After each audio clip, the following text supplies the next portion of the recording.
Hey, what's up everyone, and welcome back to the channel. Today we're diving into something that's going to change the way that you make bangers in 2025. What is the secret sauce?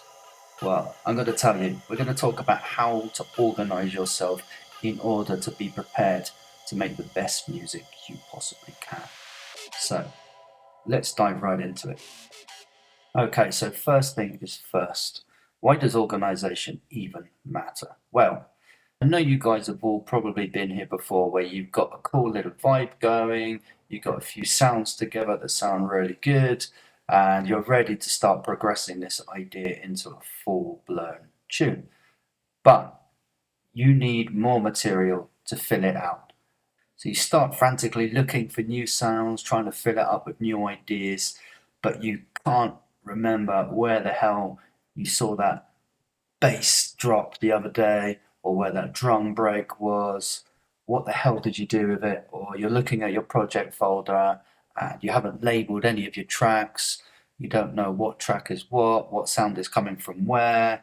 Sound familiar to you guys? I'm sure you guys have all been there at some point where you've just got into this creative rut where you've just hit that wall and your flow just stops immediately when you're looking for these things and you can't find them anywhere. So being organized will help keep your workflow smooth, and it's going to let you focus on what really matters, which is creativity. So trust me, a little effort up front can save you hours of frustration down the line and can let you just focus on what really matters. So this is something I wish I had known when I first started making music.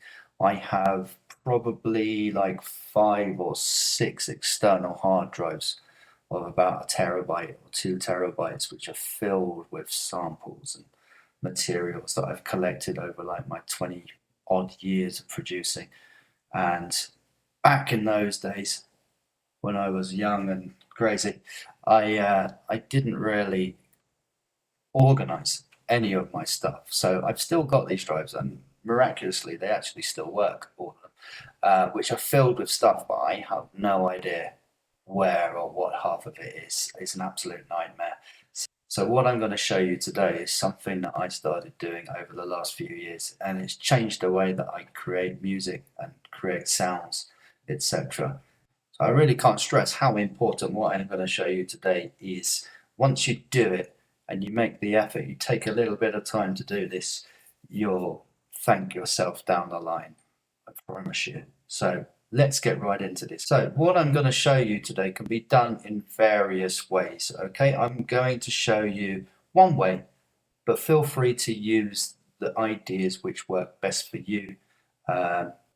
This is not a one size fits all situation. Everyone can do this slightly differently according to your needs. So we're going to start by breaking this first section of the video into 3 parts, which will be sound, arrangement, and effects. And there will be some bonus tips towards the end of the video as well. So make sure you guys stick around to catch all the bonus parts that are at the end as well.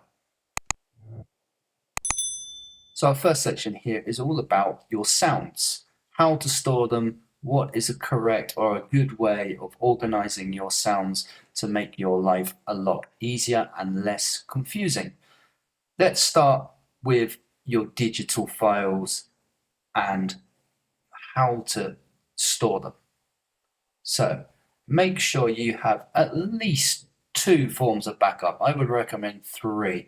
For example, you can use things like Dropbox, you can use Google Drive, you can use USBs, you could even go and use CDs if you wanted to back up all your things, but make sure you have them backed up in case of any crazy events that might take place, like your dog or your cat destroying your system. And if you don't have all your stuff saved in other places, you might cry, or even worse. So that's tip number 1. Tip number 2 about your files is how can we organize our actual files on our computer? So let's go and have a look at that now. So where I have my stuff is actually saved in my Dropbox, as I mentioned to you before. Having everything backed up in different places is good. This is linked to my computer. So I have this on my computer, I have this on Dropbox, I also have it on a drive as well. So there are 3 different places where I have all my stuff saved. So as you can see here, I have a few primary folders. So these are my main folders, and then I have the subfolders inside of these. Make sure you don't have too many subfolders, otherwise things can get really messy and confusing. Okay, so tip number 1 for you guys would be try and stick to what I call, or what is known as, the 3-click rule. What exactly is the 3-click rule?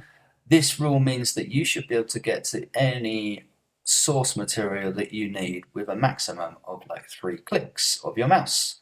So for example, once I've gone into my sample library, I can then go into like drum and bass, and then maybe I want a drum loop, and then drum loops will appear. So that was just 1, 2 clicks. Okay, and like I said, you can have a maximum of like 3 clicks. This is just going to make things a lot faster and a lot quicker to get to the material that you need. So also tip number 2 for you guys is to create shortcuts as well. So make sure you have shortcuts to these folders.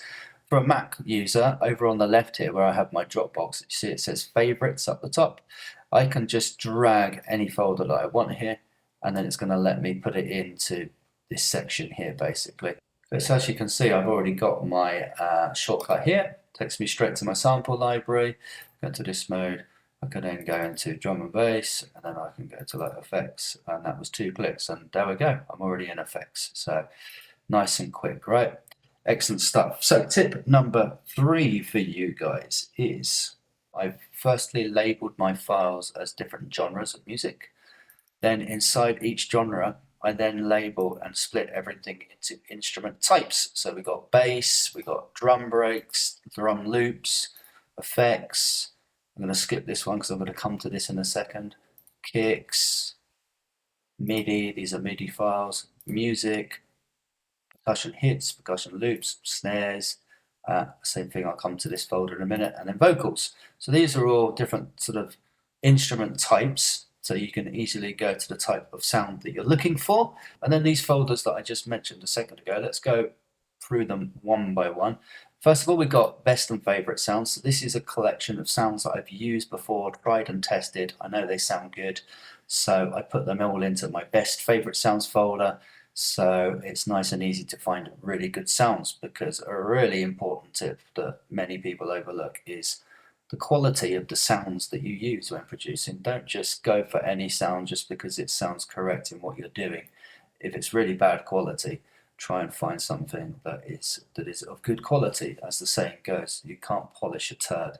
So if you start off with really good quality sounds, you're giving yourself a head start straight away with your production. So it's a very overlooked tip, that. So this is why this folder is important, because you can collect very good quality sounds and put them in here. And you know that they don't need much processing. They already sound really good. You just got to kind of like carve them into the, the tune or idea or whatever it is you're doing, so that it sort of sits together, blends in. Okay, that's folder idea number 1 for you as an extra idea. Extra idea number 2 is the ideas, audio and clips is what this says. What does that mean? Well, inside of Bitwig and inside of Ableton and possibly in some other DAWs, I don't have the experience in those DAWs to tell you for sure, but you can save group channels. What this means is if you create a group inside of your DAW, you are then able to save the whole group and what is inside that group as just one folder. This folder can then be stored in here, and then you can import it into projects, empty projects or projects you're working on, and it will include all the plugins and all the audios. And it's a really cool idea to do it with different things. Like if I go into mine, you'll see I've got it split into bass. So I can make some bass loops, some bass ideas, like multi sort of channel ideas, and then put them in here so that I can come back and use them later. Drops, any drops that I've ever made in tunes, just as ideas, they all go into this folder, so that one day when making an idea, if you're looking for a drop, you can't think of a drop or create a new drop, come into this folder, you can try some different ideas, and you might find the drop you've made previously before years ago works with the intro that you've got going, and vice versa, hence having intros here. If I can't think of an intro for a tune that I'm making or an idea I'm making, then I can just come in here, look for all the intros I've done before, maybe one of these will work, and then I can just load everything in, and I've got complete control over all the different sounds and elements that are within that intro idea or drop idea.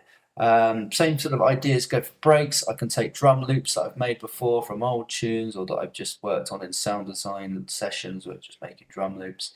They can all come in here as a complete package with all the different layers that I can just, if I need to tweak them, then I have complete control over that with these. And music ideas, similar to the bass things, I can just make little music progressions or ideas that can just be used within like an intro or within a song that you've got. Okay, so that's how this folder works. We will come back to this idea because I'm going to show you very briefly exactly how you do that inside of Ableton in a minute. But before we do that, let's just look at the very last folder idea we have here, which is the sound design recordings. Once in a while, it's very good to just take a break from everything. Instead of producing, just start making sounds, playing around in a synth, playing around within your DAW. Have little sessions where you sit there for an hour and you just fiddle and play, and as you do it, you just got record on and you see what things you end up with, and then you put all these ideas into this folder. I split mine into years, so you can see it's in years, and then inside the years you've got months. So each month that I have a sound design session, I put what I come up with in here. And this is more of a resource than anything, this idea. It's just something that I can come back to and just find little bits that I can then resample and play about with. So it's a goldmine for just random, cool, inspirational ideas sometimes. It's something you have to do on an off day when you're not feeling too inspired, is just go through these folders and see what cool things you can find from some of the sessions that you've done, and then have a go at resampling them. So before we continue with the file organization, let's go quickly and have a look at how we can create these audio clips. Here we go. Okay, so here we are inside of Ableton.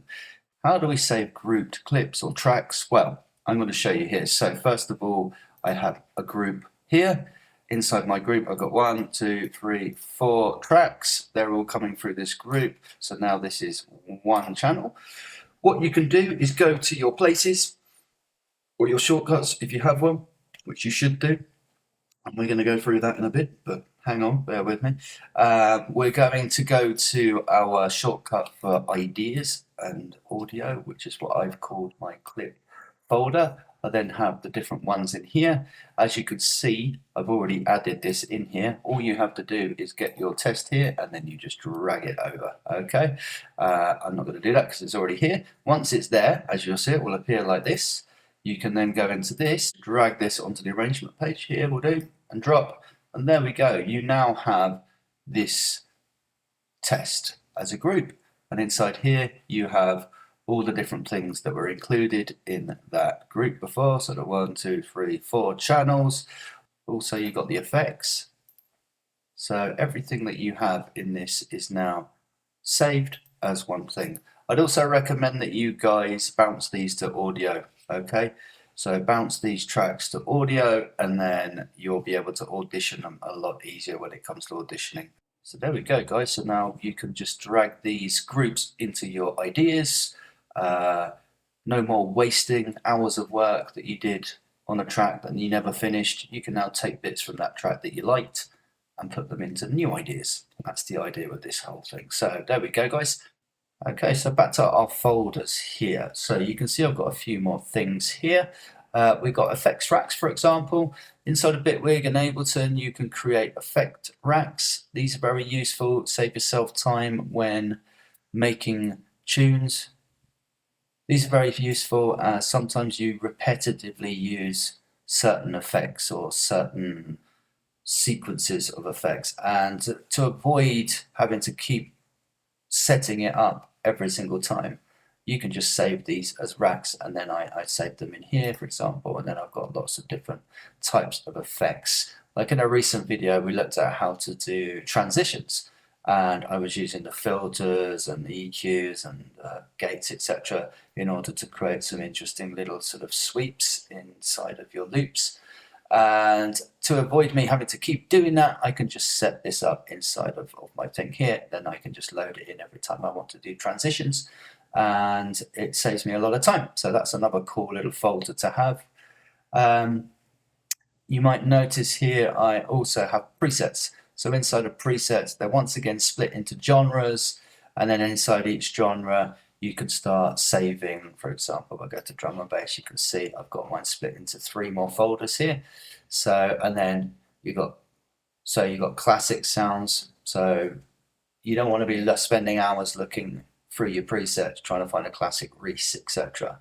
If you put them all inside a classic sounds folder, then you've got something to go back on when you just need a real classic sound, because as we know, a lot of dance music is made up of like classic iconic sounds that kind of are recognized by people. So if you had those all collected inside of one folder, whenever you need to call on one of those, you can just easily find it. Okay, your collection section is just where you put all your downloaded stuff, whether you bought stuff or got free packs, you can put them all into collections. And then the made sounds is sounds that I personally make myself.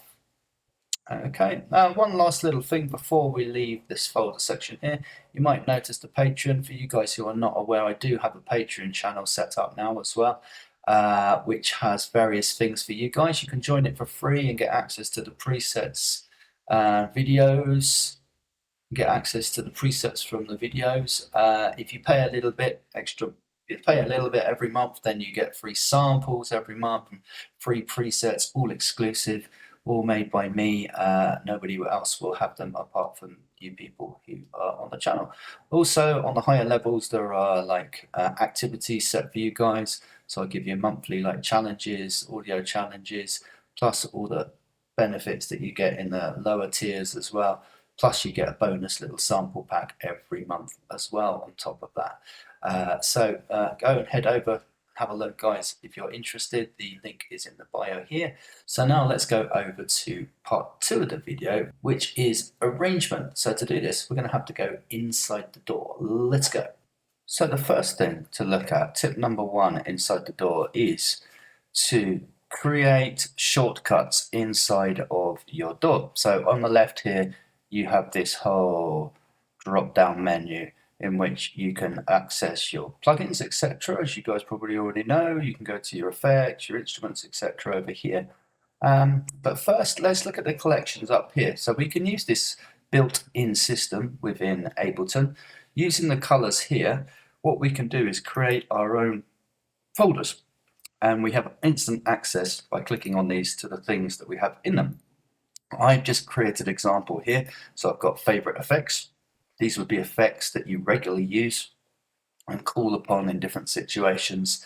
So you want real quick access to these ones. So don't overcrowd this folder. Try and keep it nice and simple. So here's an idea of kind of more or less how it should look. You should only have a small selection of effects that you regularly use in here. Okay, so this once again is just an example. I've just dragged random things in. Same thing goes for your instruments. As you can see, I've only dragged one in here, but you can put your favorite instruments in here so you get quick access. It's a lot quicker than going to your plugins, for example, and then having to search for all your plugins to get to like the things that you need. So I've also got the good sounds here, so this gives me instant access to the really good sounds, the ones that I've used before.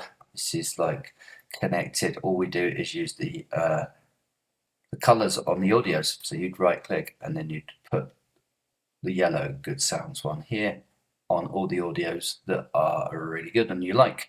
So that's a way of just having really quick access with inside of Ableton to your favorite sounds that you can reuse and you know sound good.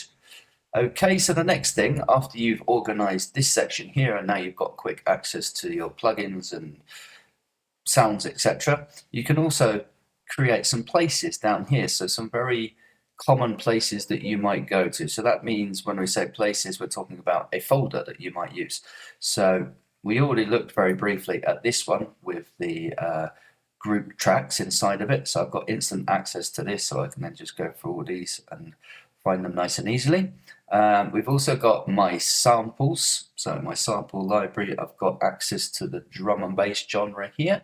Once again, purely or for example, I could add more genres here if I wanted to. This means now I get instant access to like my kicks, for example, my effects, just straight in there, just 1-2 clicks and I'm there, nice and quick. Okay, and that gives me access to everything. Okay, unlike my good sounds here, we keep it fairly simple and we just have a selection of like, I don't know, like 10 kicks, 10 snares, etc. Just an example number. Okay, but that's the idea, is to not overcrowd like your really good stuff. Try and keep it narrowed down, so like a selection of stuff that you can trust, and it's normally not a massive folder, so you won't get overwhelmed with it. So back to your shortcuts down here, like I say, I've got my sample library here. I've also created effect racks here. So this is another organization tip that we have inside of the door, is when you have some kind of effect that you use a lot, like whether it be EQ, distortion, saturation, etc. Especially when you're using like a chain of effects, so you have more than like one effect in the device rack. So that would be down here in this little section here, where you see all your effect racks and your instruments. And what we can do is, if we have one here, for example, there we go, we've got 2 effects here. What I can do is I can highlight both of these, and Command and G is going to group these as a group now. So now these are a chain. And down here, you've got a little save button. And this one here, you click on there and it will allow you to save that as a preset. Okay, you want to save that preset in your effects racks basically, so you have them there, and then when you click on here, you get instant access to these like chain effects, which saves you a lot of time. Like we recently did a video about transitions, and there was a thing I showed you about adding like movement to your transitions and sweeps. We created like a chain of effects to do that. You wouldn't want to have to keep doing that every single time you make a track or come up with ideas. You want to be able to just load the whole thing all together straight away without having to do it one by one again. So saving these things is going to save you a lot of time down the road. It just takes a couple of seconds just to click save and save it somewhere, and then you've got that effect for other ideas that you can use. Okay, and you can go really crazy with these effect racks and create some really cool, interesting type of things that you can use on lots of different things again and again. So it's another cool organizational skill. On to the next tip. That would be adding colors. So you can see this group is green. Imagine this was your drums, and all your drums are in here. You might make this green. You might then have your effects. You might make that blue. You might then have your bass, and you might make that red, etc., etc. Keep your colors. Use your colors to help you visually see what's going on. It's a lot easier when things are just one color, like this group, for example. I could highlight this group, and I could make it like this color here.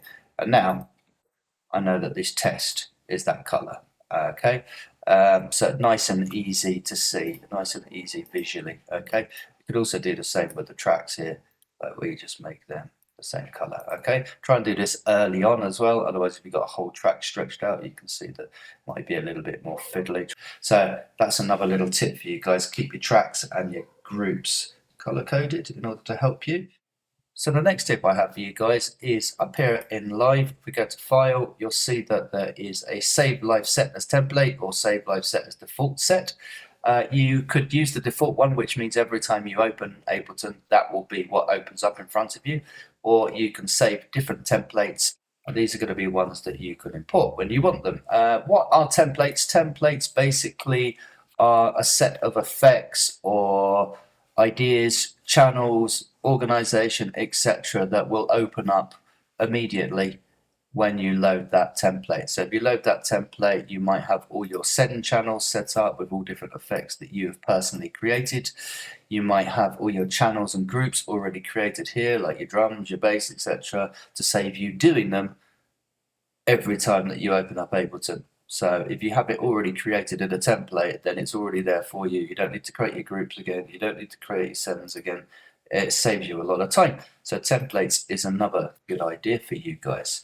The final tip that we have inside of the door to keep you guys organized is something that I showed you very briefly before inside of Bitwig, actually, and that was how to use guides within your door to help you when creating ideas.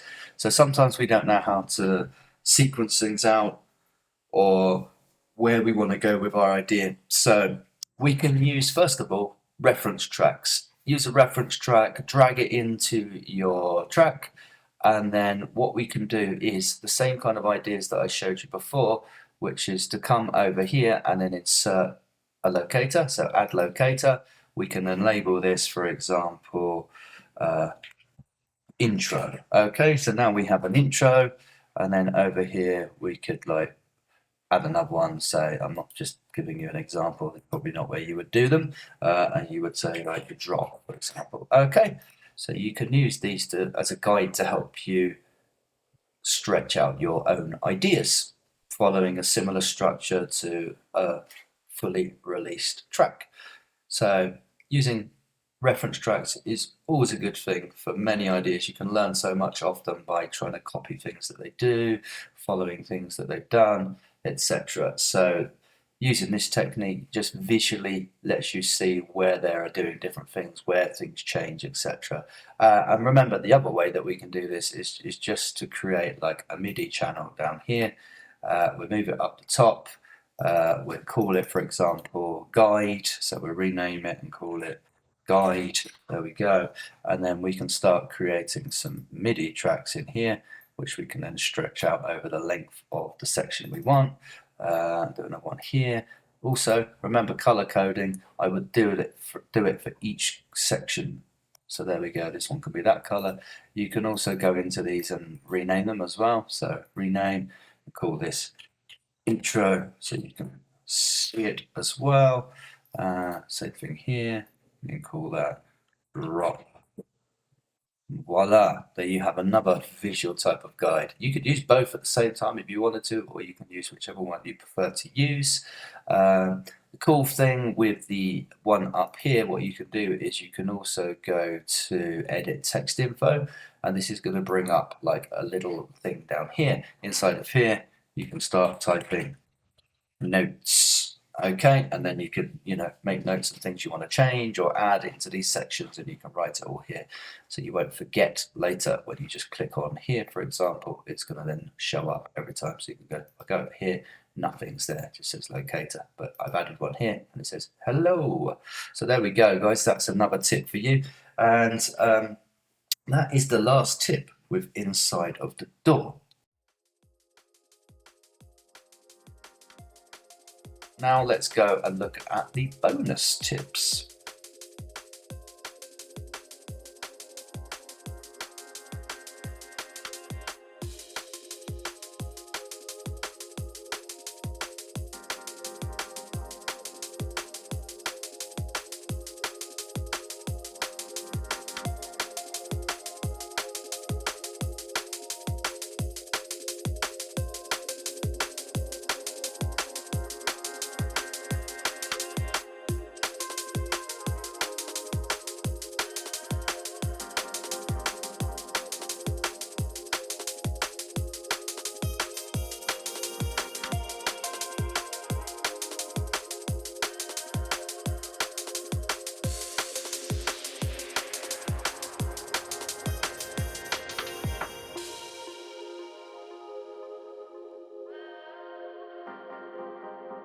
So I hope all these tips were useful for you guys, and I hope you're now all ready to go and get organised and start creating. So thanks very much for your time, thanks for watching once again, and until the next one.